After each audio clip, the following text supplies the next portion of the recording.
نبی پاک فرماتے ہیں میں سو رہا تھا، چھت پہ فرشتے آئے. بات آپ نے سنی ہوئی ہے، صرف کچھ نظریات معراج کے حوالے سے عرض کرنے ہیں، چند نظریات. نبی پاک فرماتے ہیں حضرت جبریل نے چھت کے اوپر سے انہوں نے تھوڑا سا حصہ کھولا، چھت پھاڑی. ہمارے نا دیہاتوں میں لکڑی کی جو چھت ہوتی تھی نا،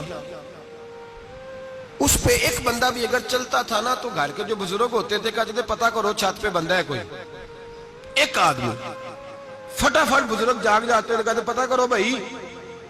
بلکہ ساتھ والے کو آواز دیتے تھے، دروازہ کھولتے تھے. ہوتا تھا کہ نہیں ہوتا تھا؟ ہو جاتا تھا نا. او بھائی 1.5 پونے 2 لاکھ بندہ چھت پہ چلے، اللہ کے رسول فرما رہے میں سو رہا ہوں. چھت پھاڑ دی، حضرت جبریل آ گئے. نبی پاک صلی اللہ علیہ وسلم کے پاس 70 ہزار فرشتہ ساتھ ہے، آ کے کھڑے ہو گئے. میکائیل سے اسرافیل سے مشورہ کر رہے ہیں حضور کو کیسے جگائیں. نبی پاک فرماتے ہیں میں سو رہا ہوں. حالانکہ بخاری میں لفظ ہے، نبی پاک فرماتے ہیں میری آنکھیں سوتی ہیں، دل تو میرا ہر وقت جاگتا رہتا ہے. نبی کریم سید عالم صلی اللہ تعالی علیہ وسلم فرماتے ہیں میں سویا رہا. اب حضور آرام کہاں کر رہے تھے؟ زمین پہ. آرام کہاں کر رہے تھے؟ حضور علیہ السلام زمین پہ آرام کر رہے تھے. جناب جبریل جھکے. کتنا جھکے کہ حضور کے قدم ہی چوم لیے. نبی پاک کے قدم تو کتنا جھکے ہوں گے جی؟ رکوع تک. جی میں نہیں جی گل کی سجدے دی، تساں کیتی جے. فتویٰ لگا تواڈے تے لگنا جی. کہاں تک لگی؟ کہاں تک جھکے؟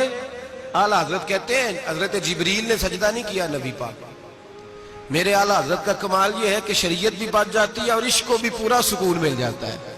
اعلیٰ حضرت فرماتے ہیں جناب جبریل نے سر پہ تاج پہنا تھا اور تاج میں موتی لگے ہوئے تھے. وہ موتی نبی پاک کو سجدہ کرنے لگ گئے. وہ موتی نبی پاک کو دیکھیں. فاضل بریلوی کے قلم کا حسن فرمانے لگے تاج روح القدس کے موتی جنہیں سجدہ کرے. تاج روح القدس کے حضرت جبریل کے سر کے تاج پہ جو موتی ہیں وہ نبی پاک کو سجدہ کر رہے ہیں. نبی کریم یہاں کوئی بندہ، اب تو خیر لوگ ہاتھ بھی کسی کے چومتے ہیں تو خود نہیں اوپر ہوتے، ہاتھ ہی اوپر کر لیتے ہیں.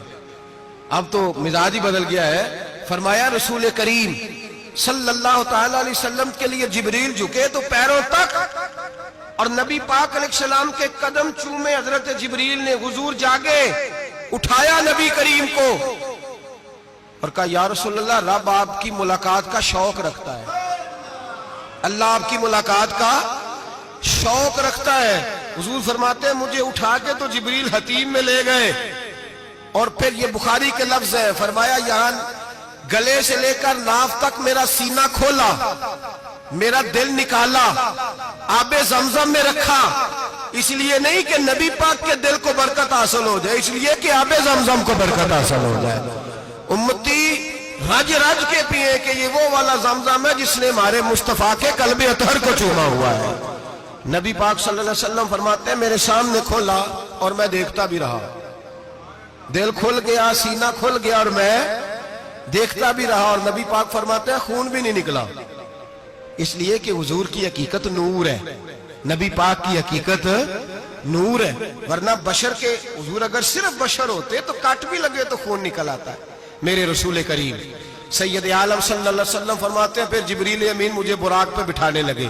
خچر سے چھوٹا تھا، گدھے سے بڑا تھا اور بجلیوں کا بنا ہوا تھا. جہاں اس کی نظر جاتی تھی وہاں اس کا قدم جاتا تھا. نبی کریم فرماتے ہیں مجھے بٹھانے لگے تو میں رک گیا. میں نے کہا میں نہیں بیٹھتا. یا رسول اللہ کیا ہوا؟ فرمایا اللہ فرماتا ہے یوم نسوق المجرمین الی جہنم وردا. جب آپ کے امتی نکلیں گے قبروں سے تو ڈنڈے مار مار کے لے جائے جائیں گے. پہلے رب میرے ساتھ وعدہ کرے کہ جب میرے غلام قبروں سے نکلیں گے تو انہیں بھی براق عطا کرے گا. پہلے وعدہ کرے. حضرت جبریل کہتے ہیں میں وہیں کھڑا تھا. رب کریم نے کہا چل وعدہ کر لے. یوم نحشر المتقین الی الرحمن وفدا. محبوب جب تیرے فرما بردار قبروں سے نکلیں گے تو میں سب کو براق عطا کر دوں گا، سب کو براق دے دوں گا. نبی کریم فرماتے ہیں میں براق پہ بیٹھا. سفر شروع ہوا. نبی رحمت علیہ السلام فرماتے ہیں میں گزرا. یہ بات آپ نے سنی ہوئی ہے پر بیان کرنے بھی بڑی ضروری ہے. مررت علی الموسیٰ فَهُوَ يُصَلِّ فِي قَبْرِهِ رواہ مسلم.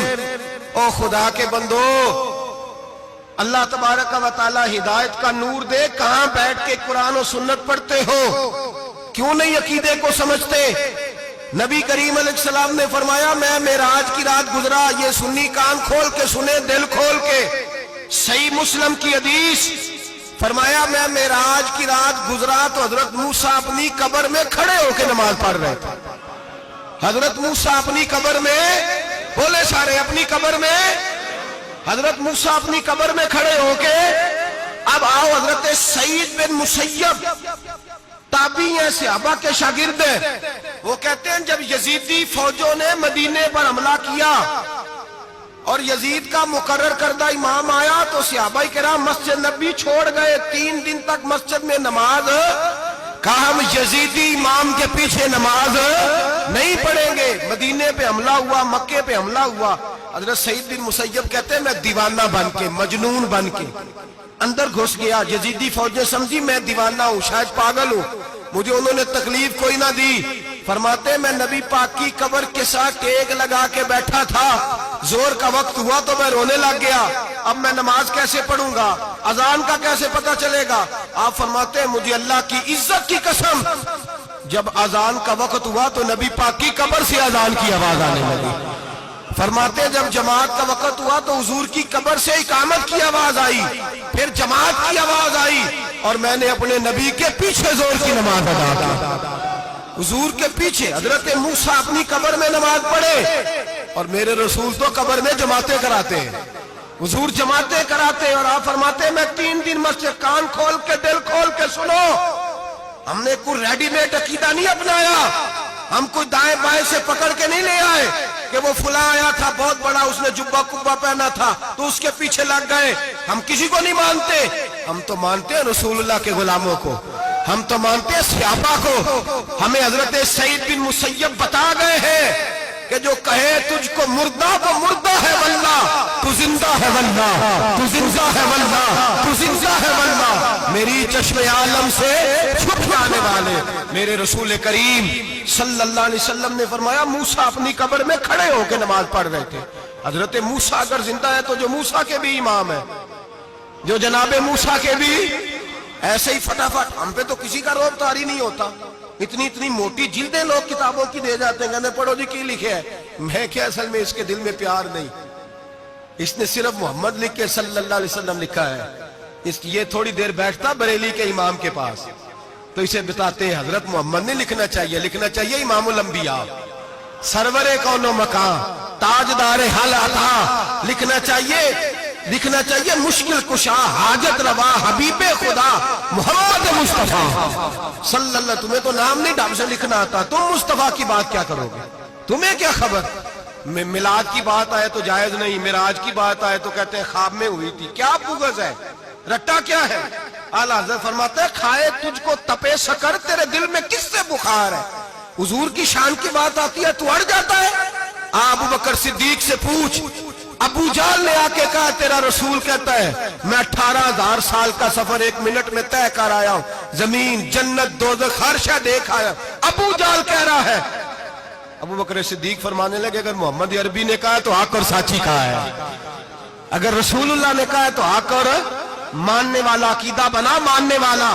ایسے لوگ سڑک پہ بیٹھ کے بات کر دیتے ہیں اور فٹافٹ سنی بھی مسئلہ پوچھنے آ جاتا ہے، کہتا ہے جی وہ فلانا مولوی وہ کون ہوتا ہے، کون ہے وہ، کس کی بات کر رہے ہو؟ بات کرنی ہے تو ابو بکر صدیق کی کرو، عثمان غنی کی کرو، مولا علی کی کرو، انس بن مالک کی کرو، طلحہ اور زبیر کی کرو۔